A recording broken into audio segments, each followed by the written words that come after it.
오늘 주신 하나님의 말씀은 마태복음 7장 7절부터 12절 말씀을 가지고 함께 은혜를 나누겠습니다. 구하라 그리하면 너에게 주실 것이요, 찾으라 그리하면 찾아낼 것이요, 문을 두드리라 그리하면 너에게 열 것이니, 구하는 이마다 받을 것이요, 찾는 이마다 찾아낼 것이요, 두드리는 이에게는 열릴 것이니라. 너희 중에 누가 아들이 떡을 달라 하면 돌을 주며 생선을 달라 하는데 뱀을 줄 사람이 있겠느냐? 너희가 악한 자라도 좋은 것으로 자식에게 줄 줄 알거늘 하물며 하늘에 계신 너희 아버지께서 구하는 자에게 좋은 것으로 주시지 않겠느냐? 그러므로 무엇이든지 남에게 대접을 받고자 하는 대로 너희도 남을 대접하라. 이것이 율법이요 선지아니라. 오늘 주신 이 본문의 말씀을 가지고 하나님의 좋은 것이라는 제목으로 주신 은혜를 나누겠습니다. 그러면 좋은 것이라는 것은 어떤 것입니까? 많은 사람들이 좋은 것에 대한 관심이 자기 좋은 것과 하나님 좋은 것 중에 거의가 다 자기 중심적 좋은 것을 생각을 합니다. 하나님의 좋은 것에 대하여는 무관심합니다. 이것이 바로 불신앙이죠. 하나님의 좋은 것에 대하여는 무관심하면서 내가 좋아하는 것들을 구했을 때 하나님의 심정은 어떠실까요? 하나님 역시 나의 좋은 것에 대해서 무관심하십니다. 무엇을 구해야 할 것인가? 기도는 왜 해야 하는가? 오늘 본문은 주님의 기도 교훈입니다. 기도는 기도해야 할 이유와 그 목적이 분명해야 하며 그 이유와 목적은 바로 응답자이신 하나님과 합의된 것이어야 합니다. 본문에서 주님은 바로 이상의 문제들을 종합적으로 처방하여 오늘 우리에게 말씀해 주고 있습니다. 첫 번째로 기도해야 할 이유는 무엇인가? 너희가 악한 자이기 때문이라고 말합니다. 오늘 본문 11절 저들은 너희가 악한 자라도 좋은 것으로 자식에게 줄 알거든 하심으로 우리를 악한 자라고 단정적으로 처방을 내리십니다. 그런데도 이 말씀을 읽는 그리스도인은 이 처방에 대해 반대하거나 분개하지도 않을 뿐더러 할 줄도 모릅니다. 왜냐하면 나는 적어도 악한 자가 아니기 때문에 나에게 하는 말씀이 아니라고 넘어가 버립니다. 죽음에 이르게 하는 죄라는 병이 무서운 것은 암이나 에이즈보다 더 무서운 병이면서도 통증이나 자각 증상이 전혀 없다는 것입니다. 양심의 고통은 도덕적 증상이지 죄의 증상은 아닙니다. 오히려 도덕은 죄의 진통제 역할을 해주기도 합니다. 통증이 있어 진통제가 필요한 것이 아니라 오히려 통증이 없기 때문에 양심의 고통을 죄의 통증으로 착각하고 양심의 통증만 진정시킨다면 죄의 통증을 진정시키는 것으로 생각을 합니다. 그리고 열심히 도덕적으로 살려고 합니다. 가장 무서운 악인은 가장 도덕적이면서 자신이 도덕적이기 때문에 가장 악하다는 사실을 모르는 악인입니다. 어떤 면에서 도덕은 악을 가리기 위해 옷 입히는 위장망과 같은 것입니다. 도덕을 의식하는 사람일수록 인격적일 수 있고 지성적으로 보이긴 해도 자연스럽지는 못합니다. 인격이 아름답고 지성이 위대할 수는 없습니다. 아름다운 것은 자연이고 위대한 것도 자연입니다. 왜 그런가? 악하지 못하기 때문입니다. 자연스럽지 못한 도덕적 인격적 지성은 자연스럽지 못한 악함을 그렇지 않게 보이려는 시도의 방법에 불과할 뿐입니다. 너희가 악한 자라도, 이 말씀이 너희가 도덕적이 아니라는 말씀도 아닙니다. 또한 비인격적이거나 지성적이 못된다는 말씀도 아닙니다. 아니, 오히려 그렇기 때문에 더욱더 그렇다는 말씀을 역으로 하시는 것입니다. 악한 자, 어떤 자를 악한 자라고 예수님은 말씀하시는 겁니까? 좋은 것, 즉 선한 것을 소유하지 못한 자가 악한 자입니다. 본문의 말씀과 같은 내용의 말씀이 마태복음 12장 34절에도 기록되어 있습니다. 독사의 자식들아, 너희는 악하니 어떻게 선한 말을 할 수 있느냐? 악한 자는 악하기 때문에 기도해야 합니다. 그러므로 기도하는 자는 먼저 자신이 악한 자임을, 죄인임을 내세우기 앞서 악인임을 깨달아야 합니다. 그것도 도덕적인 죄인이 아니라 본질적으로 선한 것을 소유하지 못한 악인임을 말입니다.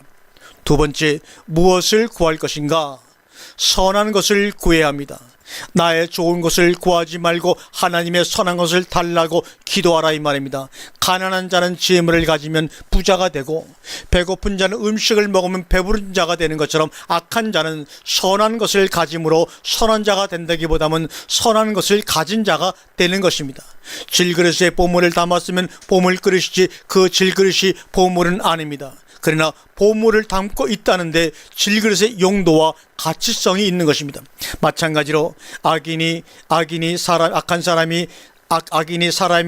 아니라 그 속에 선을 소유하면 악인이 선인이 되는 것이 아니라 악을 가진 자가 선을 가진 자로 바뀌는 것뿐입니다.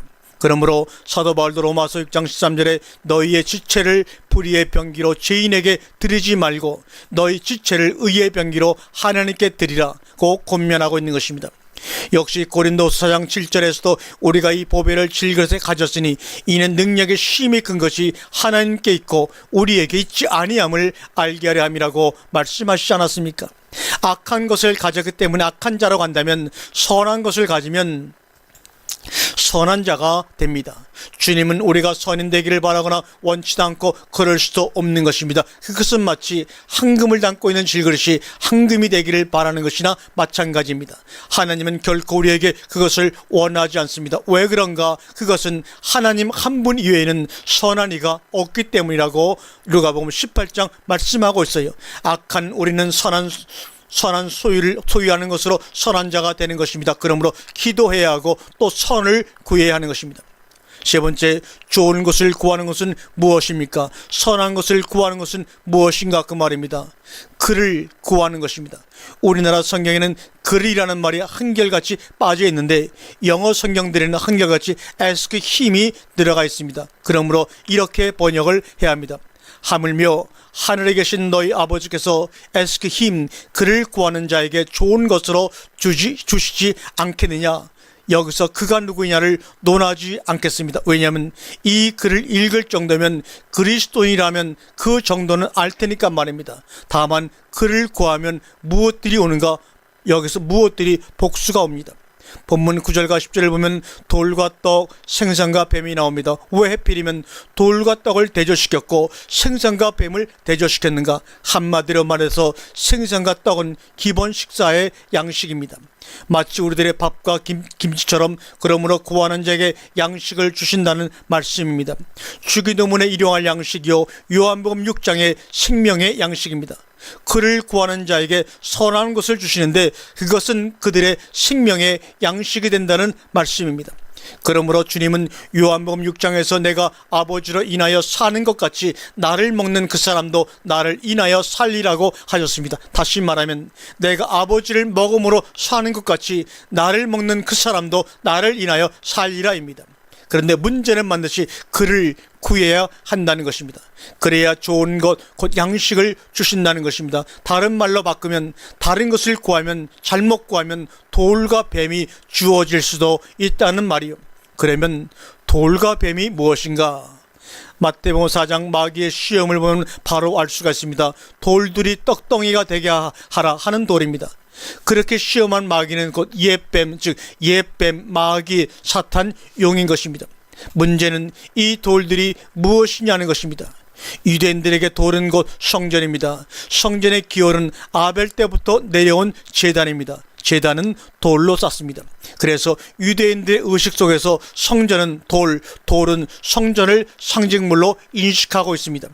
성경은 돌을 성전한 기록들이 수없이 많이 있음을 볼 수가 있습니다.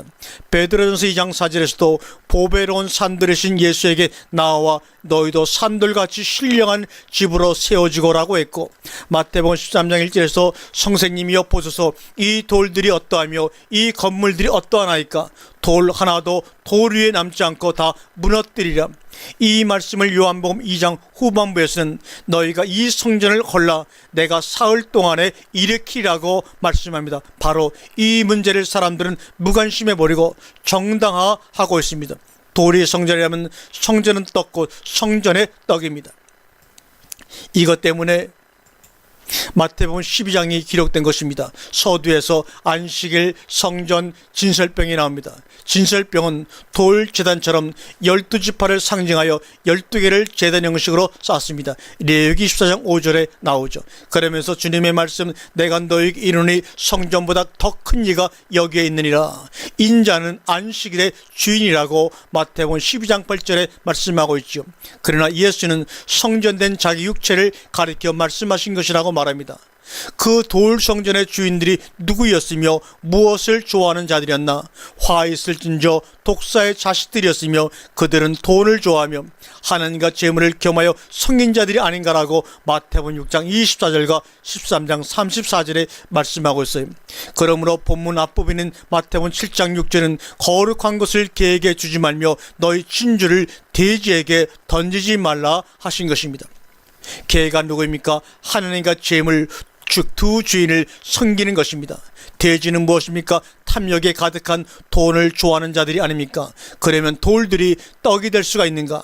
안식일 성전 진설병이 있고 성전보다 더 큰 안식일의 주인이 계십니다. 그렇기 때문에 마태복음 12장 33절은 나무도 좋고 실과도 좋다 하든지 나무도 좋지 않고 실과도 좋지 않다 하든지 하라. 그 실과로 나무를 아느니라 하시며 독사의 자식들아 너희는 악하니 어떻게 선한 말을 할 수 있느냐 하셨고 계속해서 이는 마음에 가득한 것을 입으로 말함이라 하셨던 것입니다.